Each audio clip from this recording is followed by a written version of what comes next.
पिछले लेक्चर में हम लोगों ने CIP रूल यूज करते हुए डिफरेंट ग्रुप्स को प्रायोरिटी कैसे देते हैं इसके बारे में कुछ एग्जांपल्स किए थे। आज मैंने बहुत ही इस लेक्चर में मैंने बहुत ही यूनिक एग्जांपल एक सेलेक्ट किया है और इसकी हेल्प से आपके पूरी तरीके से सारे कॉन्सेप्ट्स क्लियर हो जाएंगे। तो चलिए शुरू करते हैं। ये कार्बन हमारा रेफरेंस है। रेफरेंस हम लोग इससे जुड़े हुए डिफरेंट ग्रुप्स हैं उनको प्रायोरिटी देंगे। मैंने सिर्फ दो ग्रुप सेलेक्ट किए हैं, एक ये ग्रुप है, दूसरा ये ग्रुप है। अगर आप प्रॉपर रूल नहीं फॉलो करेंगे तो देखिए गलती होने के चांसेस इसमें बहुत है। जैसे अगर आप देखेंगे कि भाई यहाँ पर carbon carbon carbon carbon chlorine fluorine fluorine iodine लगा हुआ है तो आयोडीन का एटॉमिक नंबर जाते हैं तो ऑब्वियस आंसर सबका आ जाएगा कि इस ग्रुप को ज्यादा प्रायोरिटी मिलेगी। लेकिन यहाँ पर दो वेरिएबल्स हैं, बेसिकली दो चीजें हैं यहाँ पे। एक तो आपको चेन का सिलेक्शन करना होगा कि किस चेन को आप बेस बना करके प्रायोरिटी अलॉट करेंगे, और दूसरा होगा ग्रुप का प्रेसिडेंस, राइट, कि कौन सा ग्रुप पहले। तो पाथ सिलेक्शन और उसके साथ साथ ग्रुप्स का सिलेक्शन कि भाई कौन सा ग्रुप हायर प्रायोरिटी का है। तो बिल्कुल सिंपल कॉन्सेप्ट जैसे मैंने आपको पिछले एग्जाम्पल्स में बताया था वैसे आप करिए। इसको नंबर 1 और इस कार्बन से, क्योंकि ये डायरेक्ट रेफरेंस कार्बन से जुड़ा हुआ तो इसको नंबर 1 कर दिया हम लोगों ने। अब इससे जुड़े हुए सारे एटम्स को नंबर 2 करिए। तो ये कार्बन इससे जुड़ा हुआ तो ये नंबर 2 हो गया, ये कार्बन इससे जुड़ा हुआ ये भी नंबर 2 हो गया, ये हाइड्रोजन इससे जुड़ा हुआ तो ये नंबर 2 हो गया। अब नंबर 2 से जुड़े हुए जितने भी हैं उनको नंबर 3 करिए। तो ये नंबर 3 हो गया, ये नंबर 3 हो गया, ये नंबर 3 हो गया। नंबर 3 से जुड़े हुए जितने भी हैं उनको नंबर 4 करिए। ये नंबर 4 हो गया, ये नंबर 4 हो गया, ये नंबर 4 हो गया।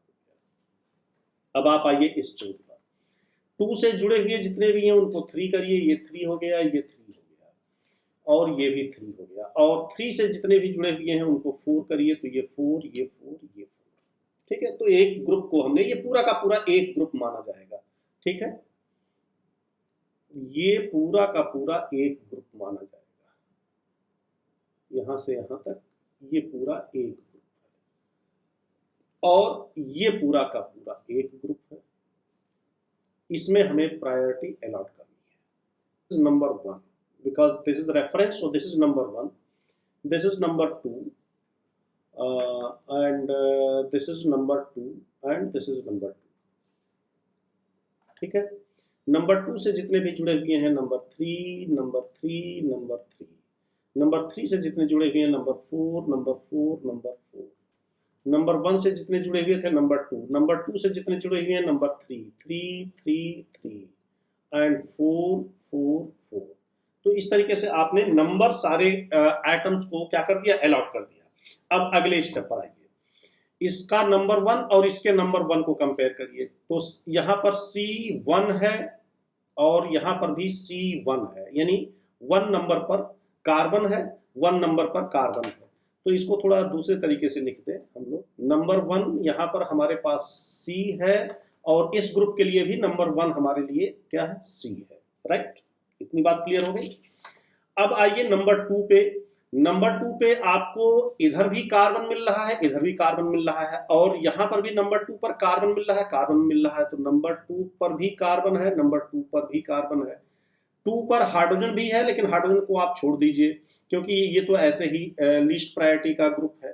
अब आप आइए 2 पर भी कार्बन, 2 पर भी कार्बन। अब देखिए 2 के साथ हायर प्रायोरिटी का 3 का F है और यहां पर भी 3 पर F है। तो 3F, थर्ड F इधर भी मिल रहा है एंड 3 पर F इधर भी मिल रहा है।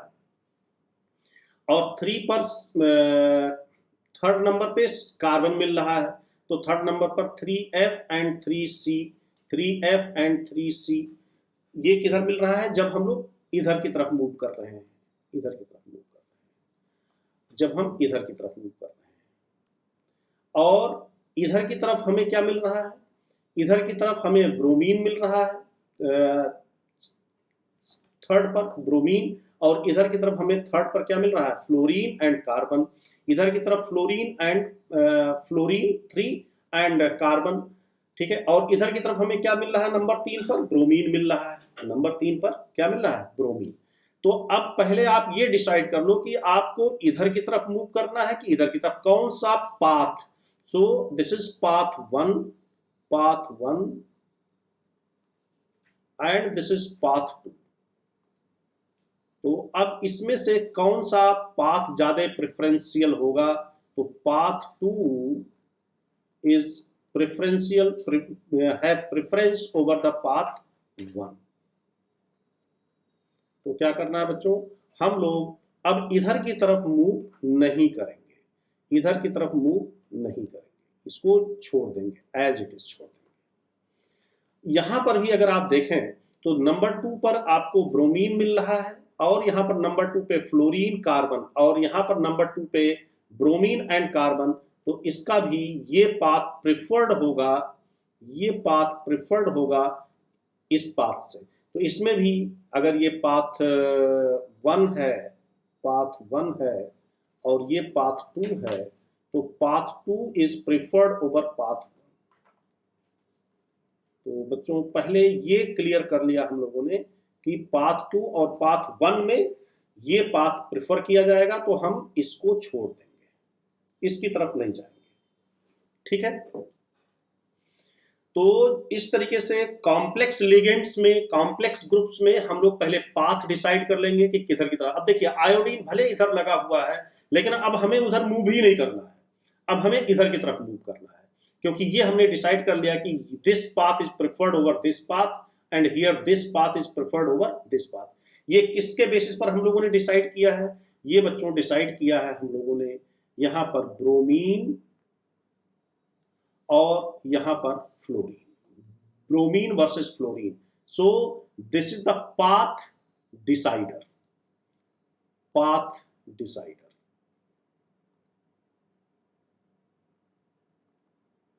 इससे हम लोगों ने पाथ डिसाइड कर लिया कि हमारा ये पाथ, यहां पर ब्रोमीन और यहां पर फ्लोरीन। ठीक है। अब आइए इधर, ब्रोमीन ब्रोमीन नहीं डिसीजन हो सकता, आगे बढ़िए, यहां पर ब्रोमीन है और यहां पर क्लोरीन है, तो ये हो जाएगा प्रेसिडेंस डिसीजन, यानी ये ब्रोमीन और इसका 4 नंबर क्लोरीन, सेम नंबर को आपको कंपेयर करना है, 4 पर ब्रोमीन 4 पर क्लोरीन, बाकी 3 पर सेम है दोनों में, तो bromine is preferred over chlorine. तो इस तरीके से ये लिगेंड, अगर इसको हम लोग L1 कहते हैं और इसको L2 कहते हैं, तो L1 is have the preference over L2, तो इसको हम लोग ज्यादा प्रायोरिटी देंगे कंपेयर टू दिस। अगर आप मास कैलकुलेट करोगे तो शायद मास इसका ज्यादा आपको मिले, इसका कम, तो मास तो हमारा कोई क्राइटेरिया है ही नहीं। लेकिन कॉम्प्लेक्स सब्स्टिट्यूएंट्स के केस में पाथ सेलेक्ट करना ये अपने आप में एक इंपॉर्टेंट फीचर है CIP रूल का। ठीक है बच्चों। तो इस तरीके से हम लोग इसको क्या कर सकते हैं, डिफ्रेंशिएट कर सकते हैं कि किस ग्रुप को कौन प्रायोरिटी ज्यादा मिलेगी, किसको प्रायोरिटी कम मिलेगी। क्या करना है, पहले अगर कॉम्प्लेक्स सब्स्टिट्यूएंट है तो पहले पाथ डिसाइड कर लीजिए, और फिर पाथ डिसाइड करने के बाद आप ग्रुप्स को डिसाइड कर लीजिए, तरीका वही है। ठीक है बच्चों। तो होपफुली आप सबको ये कंफर्म हो गया होगा, क्लियर हो गया होगा कि कैसे हम जो है क्या करेंगे, CIP रूल में एक कॉम्प्लेक्स सब्स्टिट्यूएंट को प्रेफरेंस देंगे। So L1 has more preference over L2. So this is the priority order. Priority order. ठीक? Okay. Now come to the another example. Now see this example. इस example में हमारा reference atom है ये, इसको first priority undoubtedly, because first पर oxygen है, यहाँ पर फर्स्ट पर कार्बन है, यहाँ पे कार्बन है। ठीक है। अब देखिए, अब अगर हमें और इसकी 4th प्रायोरिटी होगी, ये तो कोई डाउट ही नहीं है इसमें, तो 1 और 4 तो हमने डिसाइड कर लिया। अब इधर अगर देखा जाए तो दोनों ग्रुप एग्जैक्टली सेम है, वेरी इंटरेस्टिंग केस, दोनों ग्रुप्स एग्जैक्टली सेम है। क्या डिफरेंस आप लोगों को नजर आ रहा है इसमें, जरा देख के बताइए। अगर आप इसको देखोगे तो आपको ये मिलेगा कि ये क्या है, सिमिलर ग्रुप्स अपोजिट हैं, तो ये ट्रांस है, और सिमिलर ग्रुप्स सेम साइड में है, तो ये क्या है, सिस है। बाकी सब कुछ आपको सेम मिलेगा। तो सिस एंड ट्रांस, या आप इसको जेड और इसको ई कह सकते हैं। तो बच्चों ऐसी सिचुएशन में आप नंबरिंग करोगे, जैसे मैंने पहले केस में बताया, सब कुछ आपको सेम मिलेगा। ऐसी सिचुएशन में क्या करेंगे हम लोग, जो 1966 में कॉर्न इनगोल्ड एंड प्रिलॉग ने जो कॉन्सेप्ट दिया था, उसके हिसाब से जेड को प्रेफरेंस मिलेगा ई पर, ठीक है। So in CIP rule, as per CIP rule, Z has the preference over E. तो इसको मिल जाएगा क्या, नंबर 2, एंड इसको मिल जाएगा number 3, right. But in 1988 there is a amendment, और उसमें ई को ज्यादा प्रेफरेंस दिया गया जेड से, तो उसको हम लोग न्यू नॉमेनक्लेचर कहते हैं। तो as per the new nomenclature, as per new nomenclature,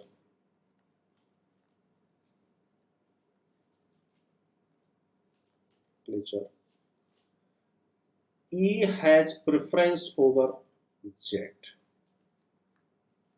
So there is some modification in the CIP rule, and this was in, I think, 1988, right? So in 1988, some changes were made here in this nomenclature, और इसके हिसाब से हम लोग ई को preference देंगे, लेकिन इसको जब भी हम लोग यूज करेंगे तो न्यू वर्ड जरूर ऐड करेंगे इसके साथ, new. So small n, this is used for new, ठीक है बच्चों। तो न्यू प्रीफिक्स के साथ हम लोग इस नॉमेनक्लेचर को यूज करेंगे। अदरवाइज अगर ओल्ड कॉन्सेप्ट ले रहे हैं हम लोग, तो Z is has the precedence over E, मतलब जेड को हम लोग प्रेफरेंस देंगे ई पर। तो इस तरीके से हम लोग सीआईपी रूल के तहत डिफरेंट ग्रुप्स को कैसे प्रायोरिटी देनी है, ये हम लोगों ने सीखा इन 2 लेक्चर्स में।